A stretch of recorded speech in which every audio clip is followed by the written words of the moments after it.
Because cave diving is very safe. 其实洞穴潜水是 If you are educated. 只要你有足够的教育。But if you're not, it can be extremely dangerous, and that's what concerns me. 要不然的话呢，当然这是一个非常危险的活动，所以这个就是我最关心的地方。And of course, you know, what happens is, like all things, I guess, I don't really know, but politics starts to come into the picture. Politics being other people saying, no, but this is my cave, but no, that's your cave, but no, but this, and everybody starts fighting over a piece of water in the ground. A gold mine. 当然，还有另外一个东西呢，就是当这些东西发生的时候，肯定会引来很多政治的问题。那不同的组织就会来说，就会发生，就是比如说这个都是我们的，其他的机构不能来检查等等。It's always difficult, but I would like to be able to create a community of divers. Doesn't matter their affiliation or their digits or their, what do they call it, UTD or BPP or 5FP, I don't give a crap what, that are interested in preserving the cave. And I'm going to talk about that in a minute. 其实我要做的并不是说单单只是去补这个 UTD， 我的理想就是会有一般潜水员，不管他们是什么组织的，但是他们要做的东西都是同一个梦想，就是可以保护跟维护这些洞穴。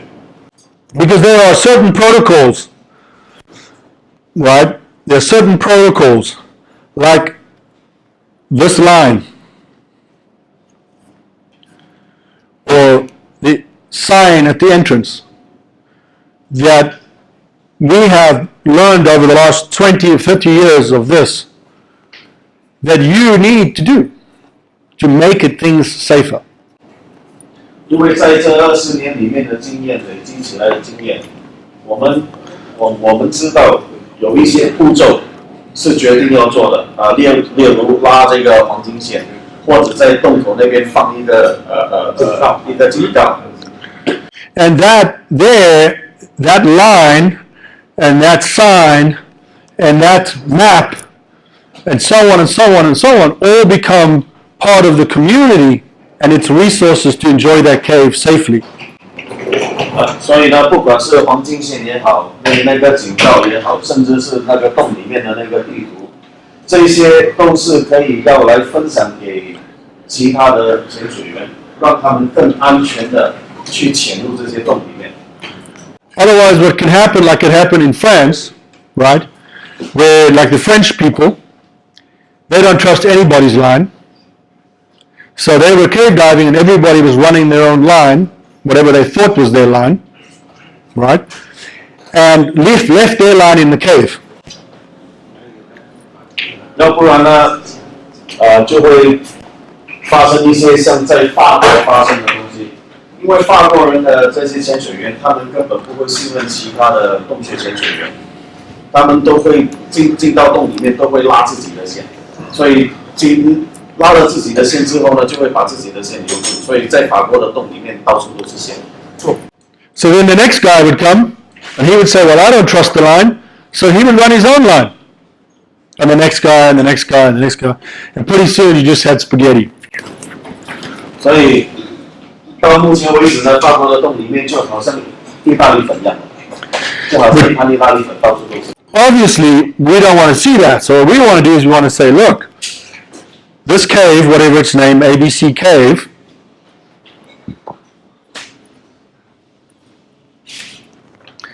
has got a very nice entrance, and then there's a big room, and then there's a big tunnel.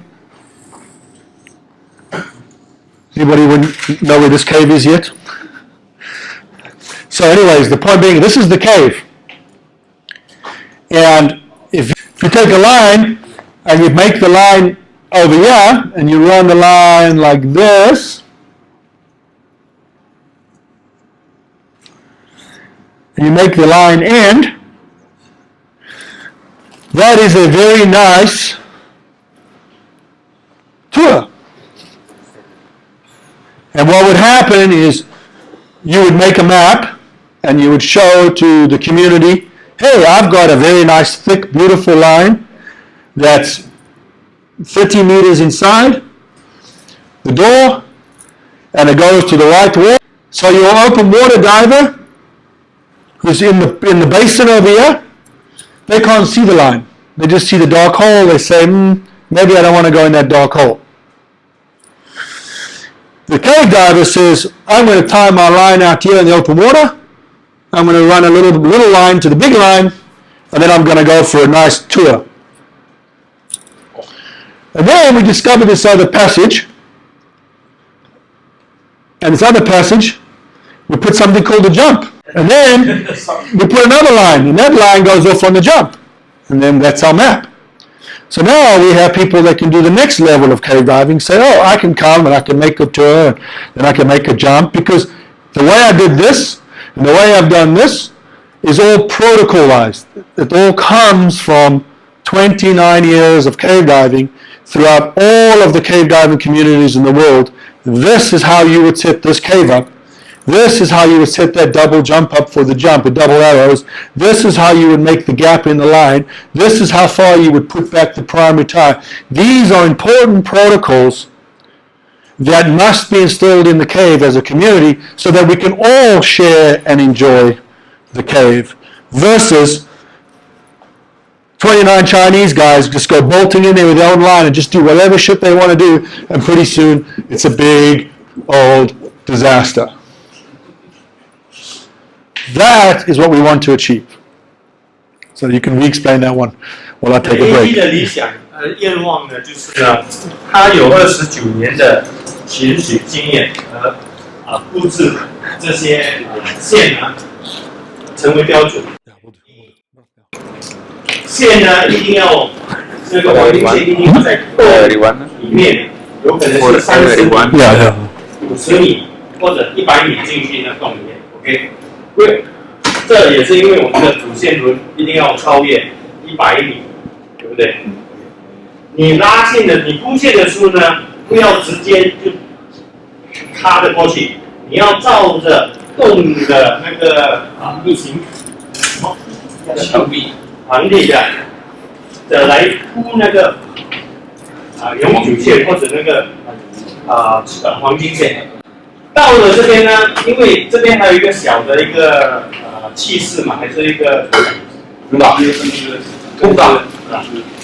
这个线这样铺的话呢，第一，假如是洞穴潜水1的话，它能从这个是开放水域嘛，铺那个把那个主线主绑点拉着主线轮进去找那个黄金线 ，OK。到了黄金线呢，就光那个洞穴，那个是洞穴潜水1。假如它是洞穴潜水2的话呢 ，AG 也布置了那个双箭头，双箭头就代表这边有另外一个黄金线可以跳。假如能跳得过去，假如你是 K2 的话，你就能跳跃过去。但是呢，假如我们现在没有把这个知识和就是 standardize， 就是一致性，就是让大家了解，就会导致每个洞穴潜水员从每个机构来的话，他们就自己拉线，就会变成导致跟法国一样，变成意大利盘丝洞。And these protocols, that's what I've got to get you guys to understand. These protocols of how far back we tie the line, how many knots we do here, what we do over here, how we tie over here, what we do over here, there, how we do that, this, that, are all because we've been doing this. Well, I've been doing this for 25, but this protocol was given to me from the previous people. So in other words, as a community, 50 years of cave diving, if that's what you want to call it. A.G. 呢，他虽然有20多年的潜水经验，但是呢，他这些累积下来，从他的就是前辈嘛，累积下来就是20多30年了的。这些协议就是讲你怎么绑 ，OK， 怎么铺，绑点多远，多高的这些协议呢，已经累积了20多年。OK， 这个时候呢，他要把这些知识呢传授给当地的那个委员会，就是有可能是你们将来，并且能维护这个动。So through education, we can educate the community to say, look, number one, caves are dangerous. Number two, only enter if you're certified. We can have signs like this sign, lines like this line, arrows like these arrows. They're all standard protocols that are used throughout the world, but also in China. So if you go diving in Mexico, you will find the exact same rules. Or you go diving in Europe now, in the French caves, they've changed it now to be these rules because we want to standardize across the world a sign, a line, an arrow, blah, blah, blah, and what they mean. 我们要把这个国际的协议跟标准呢带来国内，为什么呢？第一，洞穴呢是要跟大家讲，洞穴是危险的，不管你是潜水职员、教练啊，你没有做过严格的训练，不要进洞。第二呢，黄金线的标准、厚度、弹性啊这些的都要一致性嘛，就是现在国际都在用这个。第三，一定要有箭头要指的出口，还有要怎么设置呢？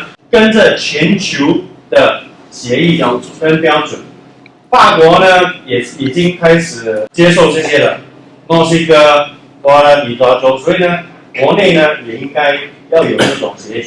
这些呢很重要的，不一定要有我们的标志哦，但是呢，这些字体啊，这些都需要。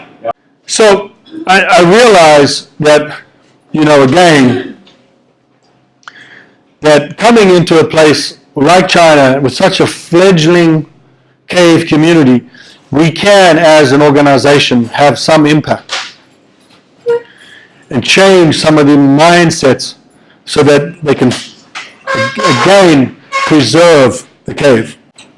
所以你看呢，AEG 的概念呢是很跟其他的人不一样，他不是来这边做英雄的，不是来这边讲这个洞是 UTD 的洞。他呢要把他的知识，对不对？他以后老了在养老院穿个尿布，他要把这些知识传给你们，传给你们之后呢，你们可以把这些安全的协议标准带入国内，这是他的愿望，好吗？不管什么组织，这些都是国际性的标准 ，OK？ And then ultimately, as well, when it comes to our conservation, again, do things like what Max is saying. Where he's concerned about the amount of plastic we use. Okay, great, awesome. 所以在维护方面呢，你也知道，前阵子呢，第一季来的时候，我们用的很多那个纸的那个，不是纸，塑料的瓶子来，所以这次呢，我们要开始环保的。And I certainly applaud him for his effort. However, go ahead. However, I feel like it is more important to educate the surrounding community, that's the village that is sitting on the one side of the cave, about what's underneath them and how that and their, let's say, farming practices, for lack of a better word, affect the groundwater, which affects the people downstream, because they don't realize that all these caves are connected and that water is connected. That's the conservation part. 他讲 AD 讲 Max 的这个idea 是很好，但是呢，不是只我们这几位人知道嘛，对不对？他要更把这个维护呢传给当地那些农民，为什么呢？他们农民有可能他们种田嘛，种田呢有可能那个水啊或什么会跑进去那个洞里面的那个水源，遭到一些污染的这些，所以呢，我们要把这个维护的那个信息发给周围的人。